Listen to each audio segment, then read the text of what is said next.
This podcast is for information purposes only and is not and should not be construed as professional advice or an offer or commitment by any Rubber Bank Group member to enter into a transaction. The views expressed by the presenter and or guests are their own and do not necessarily represent the views of Rubber Bank. Please see the podcast description for our full disclaimer. Farmers are facing multiple, sometimes conflicting pressures to improve productivity and environmental performance. Meeting these pressures is thought to require a combination of responses, ranging from incremental adjustments to farm systems through to more significant changes to entire farming operations. But what exactly are the factors that will influence if and how a farmer goes about that change? And how can they be supported to make those decisions?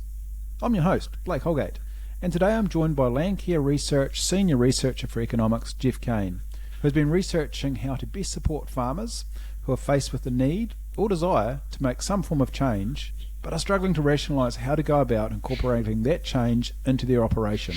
Geoff, welcome to Growing Our Future podcast. Thanks, Blake. Good to be here. Thanks for having me. Yeah, and look, I think this is an incredibly relevant topic, so keen to crack into it. But before we do, we always like to get to know our guests a little better. Are you able to tell us a little bit about yourself, your career, and your current role? Sure. So I grew up on dairy farms in Victoria, in Australia. I went to university at the University of New England in Armidale in New South Wales and did an agricultural economics degree. And I've always had an interest in farming, especially because I grew up on them. For most of my career, I've been a full-time researcher at various research institutes in Australia and New Zealand, and for a little while at the Victorian State Government. And currently, as you say, I'm a full-time researcher, senior economist at Manaaki Whenua Landcare Research.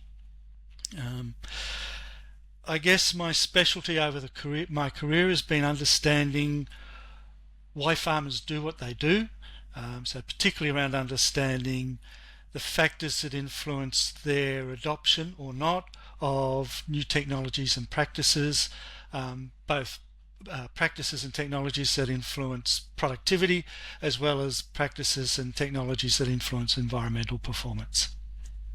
So presumably that's what led to the publication last year of a paper called Strategic, Tactical, Complex and Simple Changes to Farm Systems. Are you able to give just a brief overview of the research you do in this area, including what motivated you to choose this topic and the purpose behind that topic?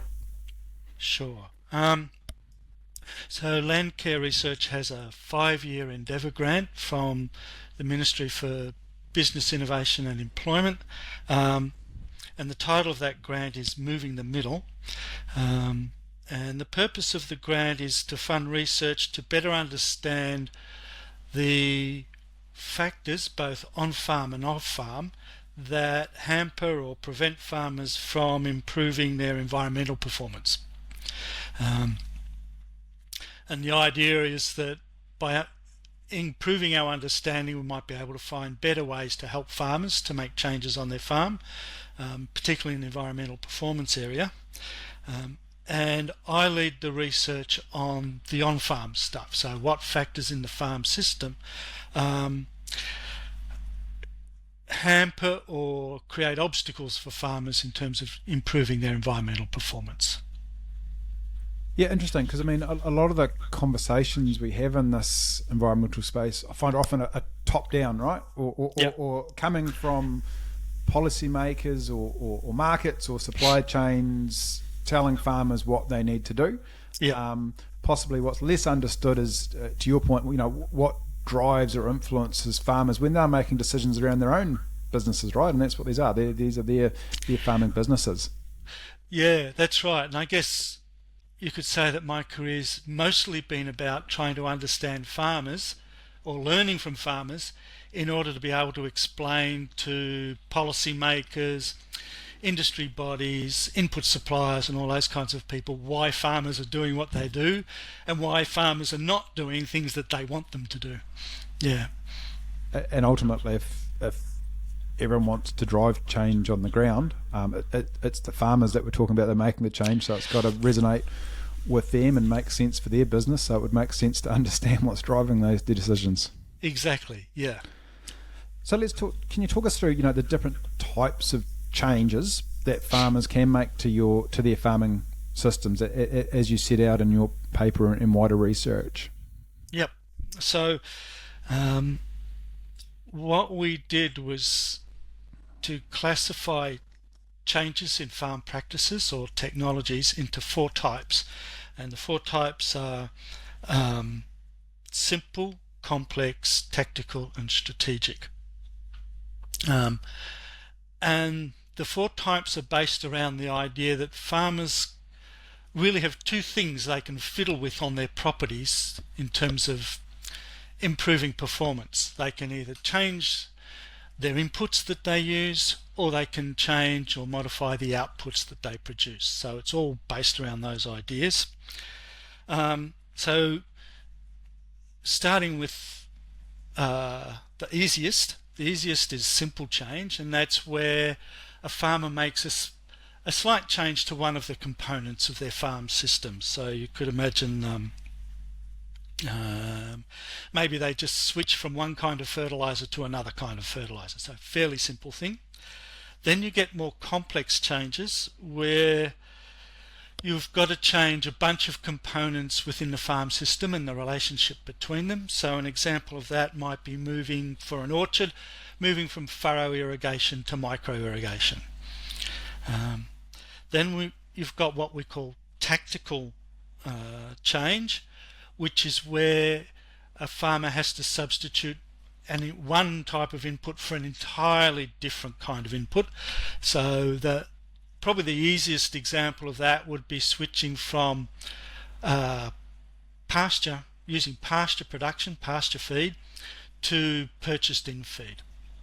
And then finally there's strategic change, which is where you change the outputs. So you shift from, say, producing bananas to blueberries, or from beef production to dairy production.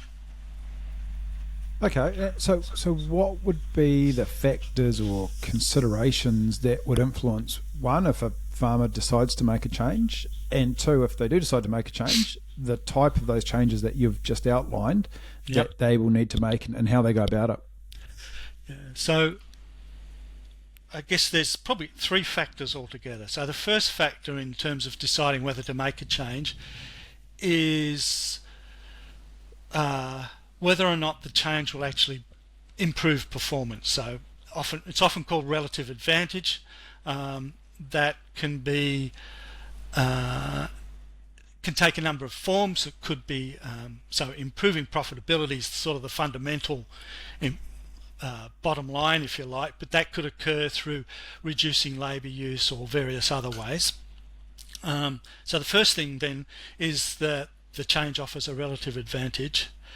The second thing is whether or not it will affect the supply of a critical input. So a critical input is something that's crucial to achieving your farm objectives, like remaining viable. So pasture production is a crucial input into farming.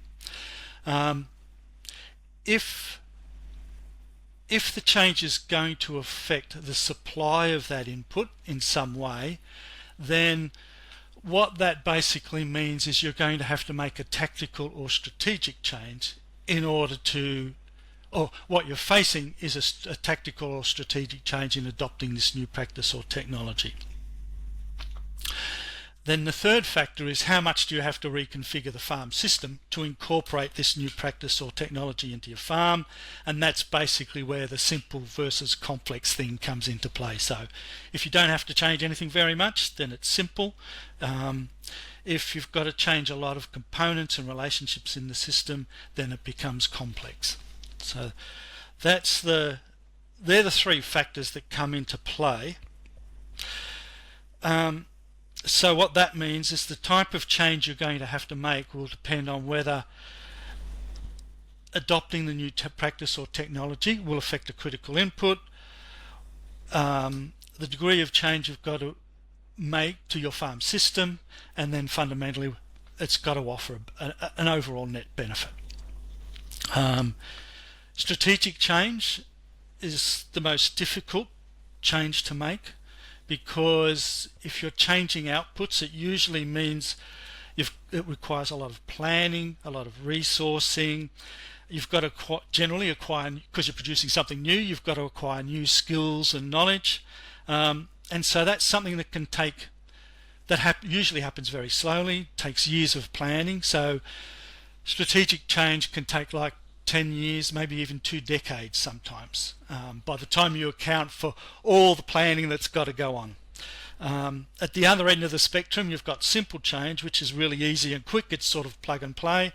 It doesn't require any planning really, draws on existing skills and knowledge. So in that case, where you're engaging in a simple change, often you need hardly any help at all as a farmer. You basically, once you're aware of what the new product or technology is, it's fairly easy for you to rely on sort of what you can get off the internet, maybe some brochures and things, in order to be able to adopt the technology. So that can happen like within a few months. More of an evolution than maybe a revolution that the strategic change could be. Yeah.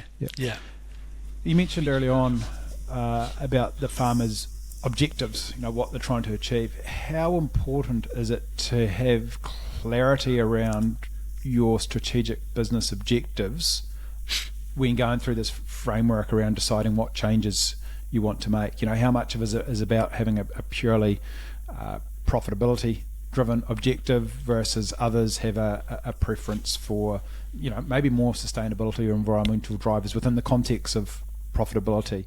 How important is it to be really sort of clear around where your business goes when making these decisions?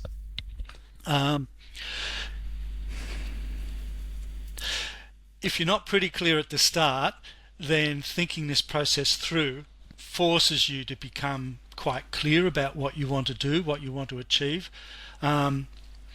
because fundamentally what's happening is if you're having to make a strategic or tactical change, you're being forced into that because if you want to do it, your business is fundamentally at risk somehow,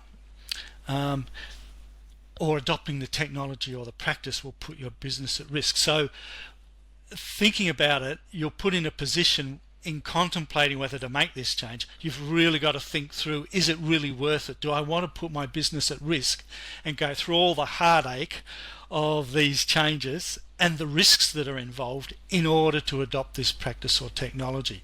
So you can imagine the situation where say a regional council wants farmers to do something particular, like fencing off streams and things. If that's going to create a tactical or strategic change for your property, you can imagine why, for no real benefit in terms of production and profitability and so forth, then if it's putting that at risk, then you can imagine why farmers could become quite vocal in their opposition to that kind of policy, whereas other farmers might find it's not a problem because for them it's a fairly simple change. Yeah, which is interesting, right? Again, if you look at it through the lens of policymakers or those that are desiring the change, it's probably really important to understand the nature of the change they're asking of farmers, right? Because if it is that kind of simple tactical change that is reasonably clear around what's required and reasonably clear around what the impact will be, and it's reasonably easy to implement, much likely I imagine to get buy-in and change, as opposed to a change that's going to require that strategic level of thinking.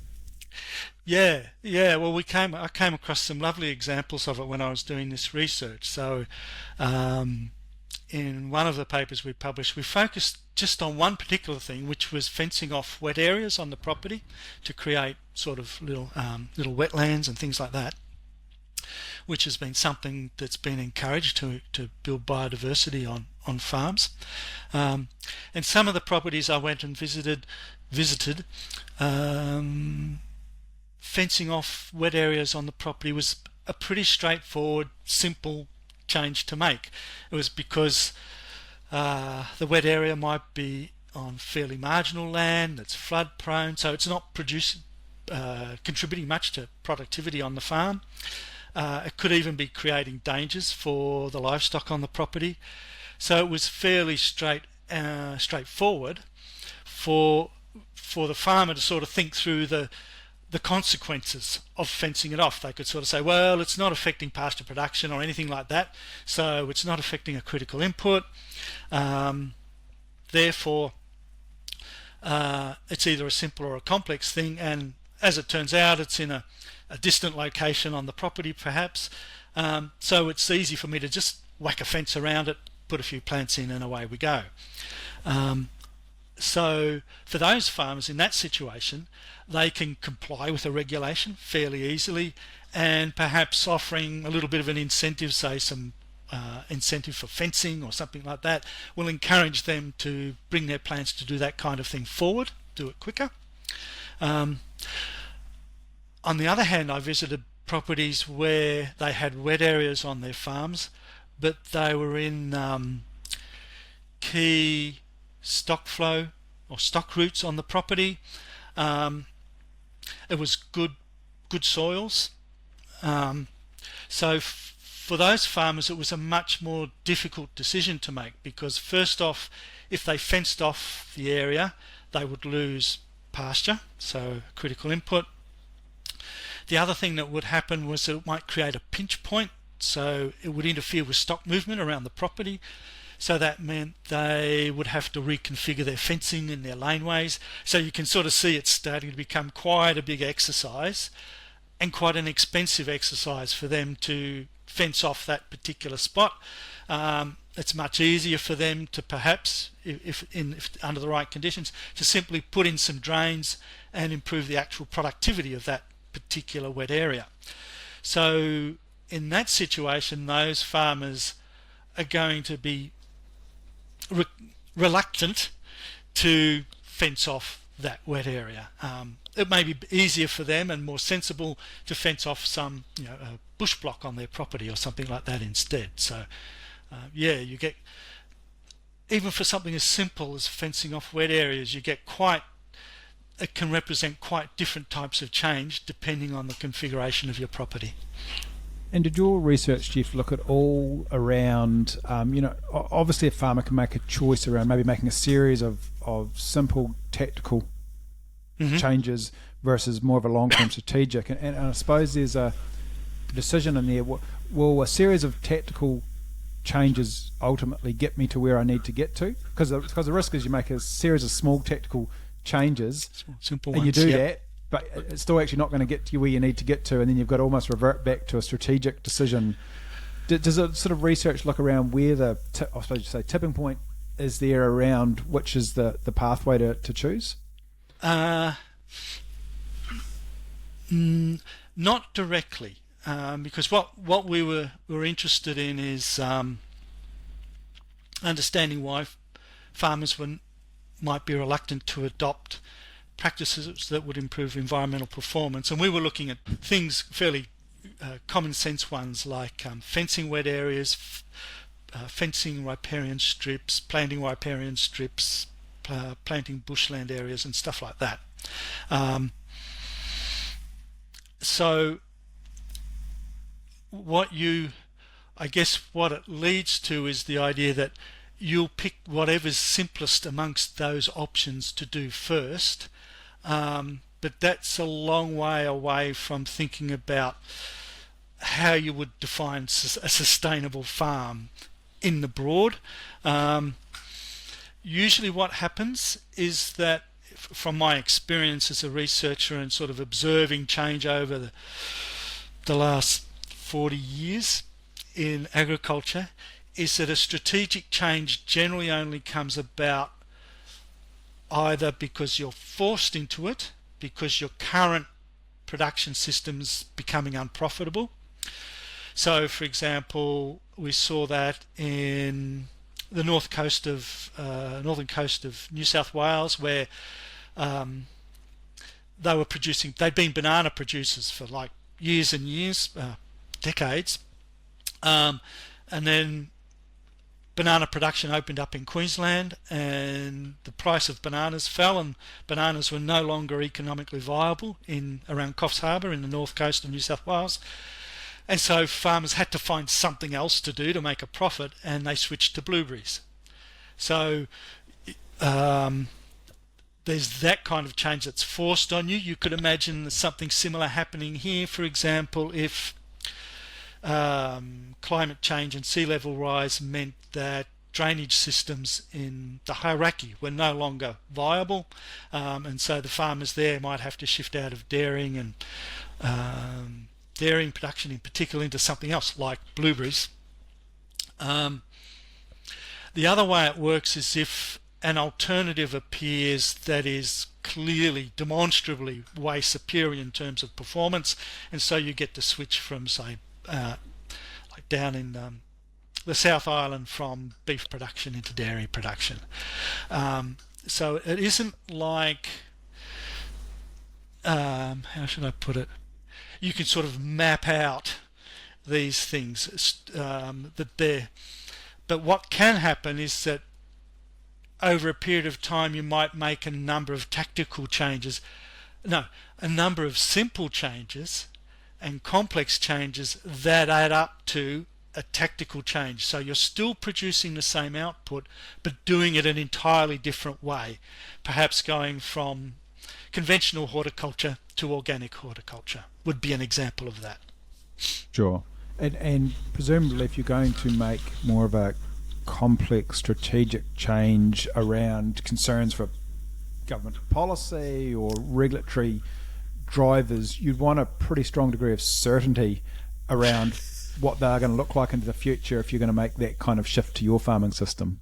Exactly. Yeah, that's perfectly right. So you can imagine that that's the, shall we say, the variation in environmental policy amongst our major parties is a key off-farm obstacle to farmers making changes on farms in terms of improving their environmental performance, because it's not clear whether there will actually be a benefit long term. Yeah. You mentioned that the fencing off of waterways. Any other practical applications of your research or case studies, Geoff? So we so in the paper that you referred to that we published just last year, we did a survey of farmers across New Zealand, mostly dairy farmers and dry stock farmers, and in that survey we asked them about fencing wet areas, fencing streams, installing ungrazed laneway buffers for dairy farms to prevent nutrient emissions or reduce nutrient emissions, and we also asked farmers about installing cover crops after winter grazing. And so all four of those things influence environmental performance, but cover crops in particular can also influence productivity. And what we found was that on average, about 3/4 of the farmers that had adopted one of those things, for them it was a simple change. For about most of the rest, it was a complex change, and then for those for whom it would have been a tactical or strategic change, it was about 1%. So what that means is that most of the farmers that are adopting these things are doing so because it's a relatively simple change for them to make on their properties. That makes sense. Yeah. What would be your message? Maybe not even directly to farmers, but those supporting farmers. And so farmers that are faced with the need or desire to make some form of change but are struggling to rationalise how. What is your message to those in the industry that are supporting farmers that are going through that process? Yeah. Well, I guess there's a couple. The first is that, and the most obvious, is that farmers making complex or strategic changes need a lot more assistance in terms of planning, financial support, assistance in terms of acquiring new skills, and knowledge than farmers making simple change. So that's pretty straightforward. The second, which is probably not immediately obvious, is that farmers that are making complex and strategic change can't learn much from farmers who are making simple changes, okay, because their systems are entirely different. As we've sort of discussed, if you're making a simple change, it's something you can pretty well do on your own without a lot of help, whereas if you're making a complex or strategic change, you will need to draw on your suppliers and service providers in order to make that change. So that means when it comes to, well, that has two implications. First, one is when it comes to supporting farmers to make change and encouraging them to engage with their peers, it becomes really important that you're encouraging them to network with peers that are facing the same kind of change, okay, so that they can learn from each other. So for a farmer facing a simple change, there's not much they can learn from another farmer. There's no need for them to learn anything. Whereas farmers going through complex changes, the same complex change, can learn a lot from each other in terms of planning and thinking through the consequences of what they're doing, learning from each other in terms of negotiating with their network of input suppliers and service providers and all that about how they went about doing the change. And I guess the third message is, what this means is that the farmers that are moving first to implement changes are not necessarily the innovators or innovative. As our survey showed, if most of the people making the change at the start are those for whom it's a simple change, then that doesn't mean they're innovative at all. In fact, they may not, they may be quite traditional and not at all, or well, certainly not real innovators. And so it becomes really important not to think that they're innovators and therefore others will learn from them because of that, as well as because they're making simple change, so complex changes won't learn from them. And I guess the reverse of that is that the people that are slow to make change are not necessarily laggards or slow learners or recalcitrants or anything like that as well. Yeah, that's really interesting, because I mean, often we do equate those that are making change regardless of that change, if they're making it first, are the leaders, and if those that are the slowest are the laggards. But it's really interesting when you frame it like that. That's probably a very simplistic view of assessing it, isn't it? Yeah, it's sort of I guess it's something I've been aware of during my career. I've done a lot of work around understanding why farmers adopt this technology and not that technology, and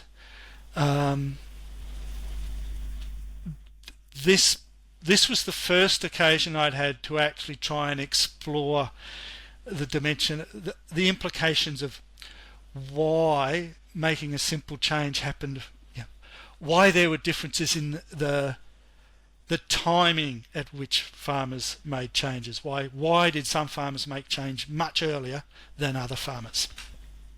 And you mentioned, going or learning from or working with farmers going through a similar nature of change is really positive and desirable. Do you wonder if that's one of the reasons why we've seen like catchment groups, for example, really gain a lot of traction with farmers? Yeah, partly. I think catchment groups serve a number of functions. So they do create a situation or a circumstance where farmers can come together and chat and learn from each other. But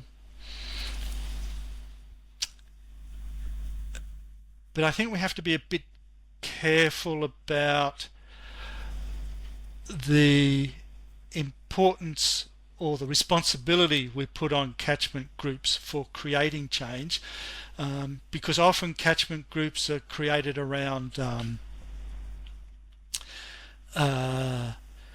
the need for an environmental change, perhaps, which is quite separate from the need to make productivity changes. And as this sort of work shows, what could be, for some members of a catchment group, could be a very simple change, for others could be a very difficult change, and that then becomes really important for the members of the catchment group to understand the differences amongst themselves, because farmers live on their farm and really only understand one farm system, which is their own. So often they don't have very good insights into why other farmers don't do what they do, because they don't understand the nuances of how someone else's farm is different to theirs. So I guess that's something that's fairly important is to understand there's limits to what catchment groups can do. Yeah, at the end of the day, it can't be a cookie cutter approach, right? Even within a catchment. Even within a catchment, farms by farms, paddocks by paddocks are different. So I suppose we do have to be careful around, any kind of generic solutions that we're tossing out there. That's right. Yeah. Excellent. Look, Geoff, some really interesting insights here. Probably a couple of key takeaways from me is probably just, first of all, being really clear or trying to get clear around the type of change that you are facing. Is it that simple, almost maybe no regrets kind of change, or is it something more substantial? And if it is something more substantial, being cognitive of that and maybe the need to or advantage in getting some support and expertise and maybe even taking your time to make that change to get it right. Yeah, and being aware of the fact that if farmers are being forced into a strategic change or a tactical change where they've got to switch from one kind of input to an entirely different kind of input, often there's a role for industry bodies and government in there in terms of research around identifying new options for strategic change, so new kinds of products for farmers to produce and new kinds of inputs for them to use. So sometimes the hold up with strategic and tactical change isn't the farmer so much, it's that there's no options for them, and so we need as a society to, if we wish, to invest in research to create options for them, which is probably a crucial thing around responding to climate change. Yeah, it's not all about just putting it on the farmer and making them come up with the solutions. Yeah. So it does mean, I think my takeaway message in particular is it's really important to understand when you're dealing with a farmer, what kind of change are they facing, in order that you can then assist them in the best way possible by understanding the kind of needs they will have in order to implement that change.